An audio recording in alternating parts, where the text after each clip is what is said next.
Perpolacky, a name that's whispered in the parks and playgrounds of Merseyside.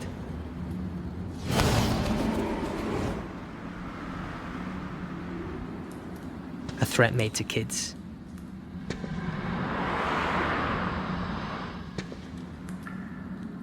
A name I've known all my life. Watch out, or Perpolacky will get you.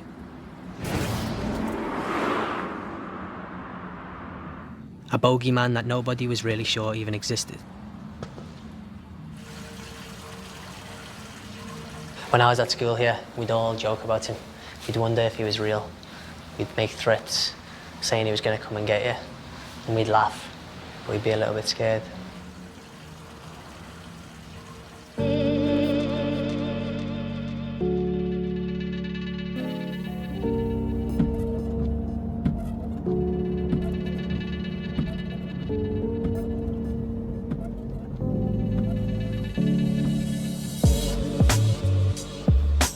Even on a wet Monday night in July, everyone in Liverpool knows Perpolacky. Do you know Perpolacky? Yeah, I know of him. Oh yeah, I've heard of this guy, like, yeah. It is kind of like a ghost story almost Yeah. that goes around the playground to scare people. It's like an urban legend, but then when you see him, When you see him, your heart goes. Yeah. I've seen him once in Birkenhead Market. I've seen him in Livesey, like my dad there works at Livesey train station. I actually saw him the other day coming down the escalator in the Central Library in Liverpool. What does he look like? He's big, really big, like just really big. I heard he's like this really like massive guy. He does Yeah. look like a scary person. Yeah.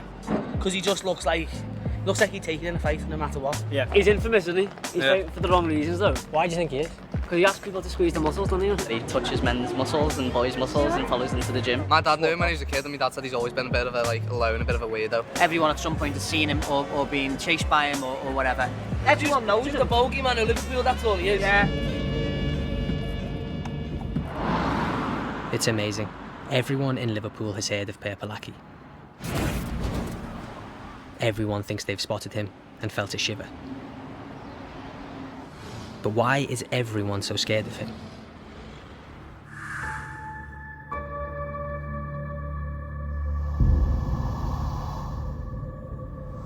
I'd always been interested in, from tiny age, being strong, being bigger. I used to like the Hulk, I used to watch Popeye. My dad used to get me spinach in a tin. As soon as I turned 12, they let me get a weight set. And that's it now.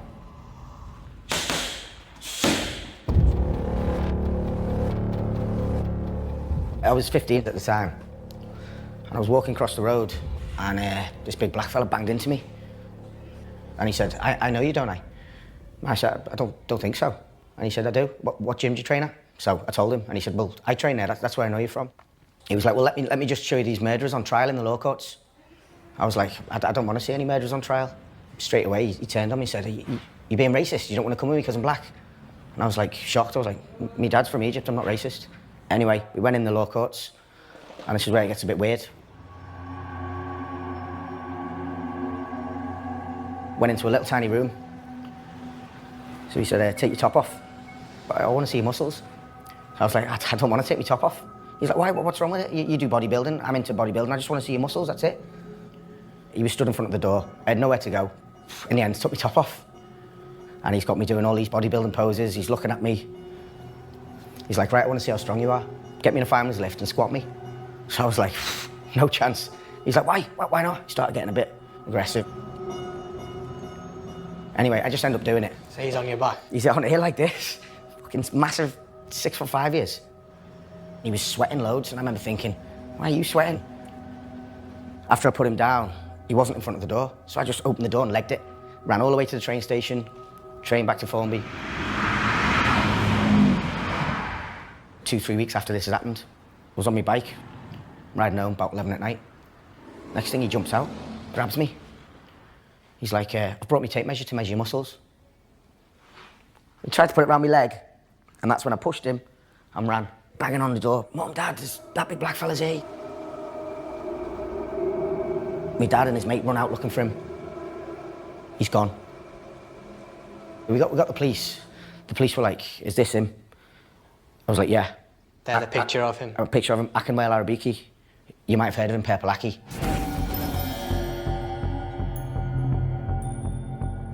No one knows much about Pepelaki. All they know is his name, Akinwale Arobieki. In court, he said his nickname's racist.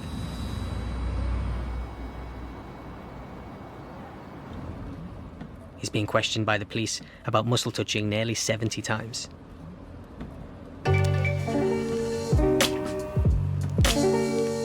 You have to go back to the 80s to understand how come his name's so feared. Oh, I can't do this. I'm all nervous. Gary Kelly. So who is Gary to you? Gary Kelly was my boyfriend. Gary was a big lad, he was 6 foot, and he was absolutely adored football and was constantly playing football. So he was quite well built and had big legs, and I think that's what Pepelaki liked, was his legs. What did you know about Pepelaki? To be honest with you, I didn't know nothing about him. I'd never heard of him until he started harassing Gary.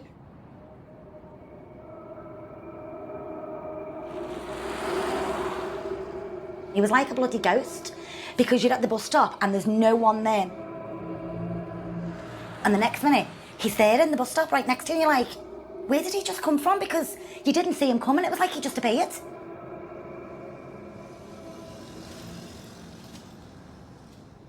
Gary was absolutely terrified of him. Yeah, really scared, really scared. Yeah. But you would be, wouldn't you?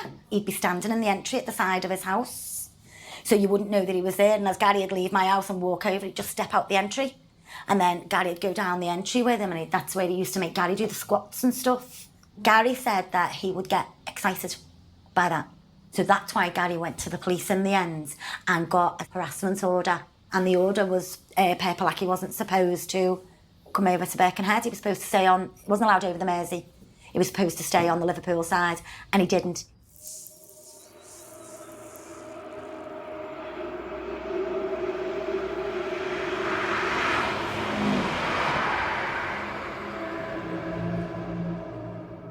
We got up on the Sunday morning, it was a really lovely day. Gary had made plans to go to New Brighton back with all his friends.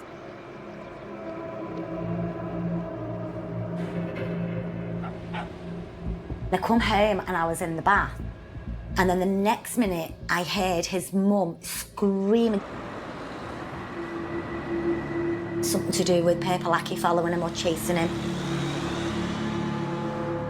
When he came out of the swimming bath, Pepelaki was at the entrance. Gary spotted him. He spotted Gary. Gary panicked, because obviously he's been and snitched on him and he's got the police involved, and so Gary must have panicked and ran to get the hell out of there and get home. And I think he tried to mingle in the crowd. Pepelaki followed him to the train station, and then he's just gone into panic mode and thought, I've got to get away, and his only escape would have been to cross the lines and escape over the fences.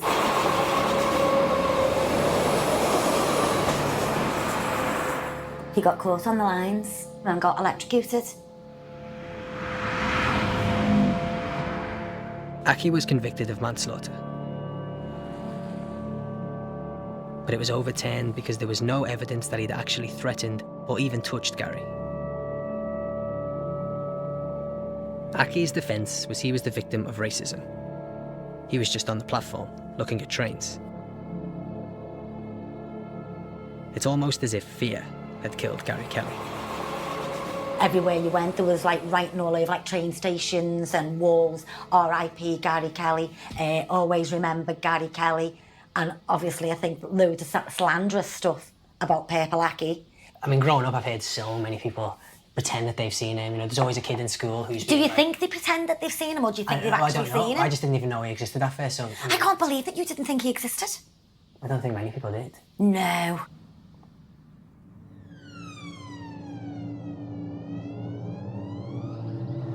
I wondered if Aki was a bit of a victim in all this.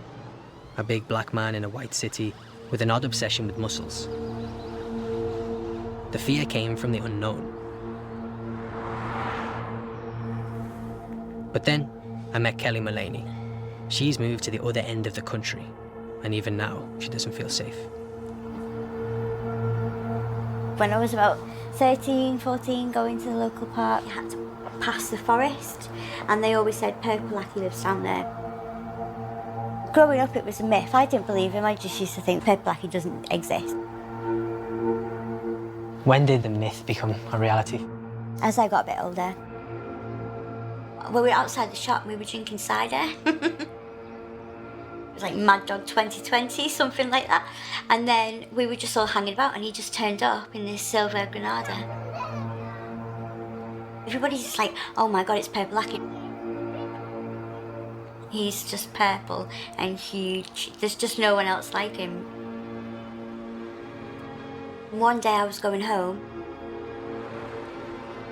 and Aki was trying to touch my brother and feel my brother's arms. So I said to him, I'm going to phone the police if you don't leave my brother alone. Get away from the boys and move.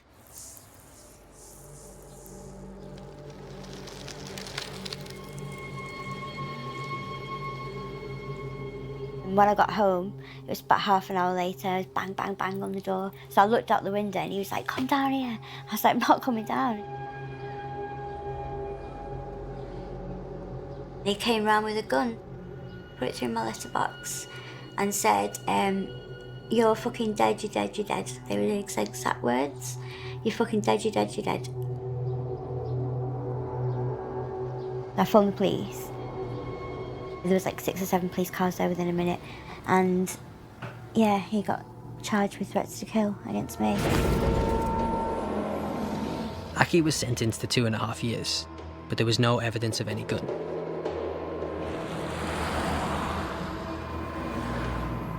When he got out, an extraordinary sexual offences order was made, banning him from touching, feeling or measuring muscles, loitering near schools, gyms or sports clubs, going into Widnes, Warrington or St Helens.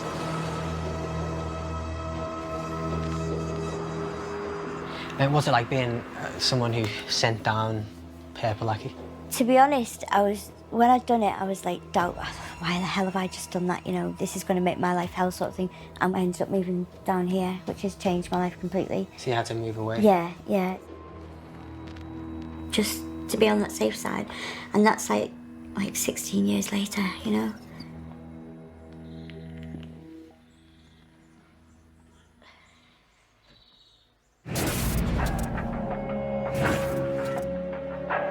Since then, Aki's gone from terrifying bogeyman to a bit of a joke.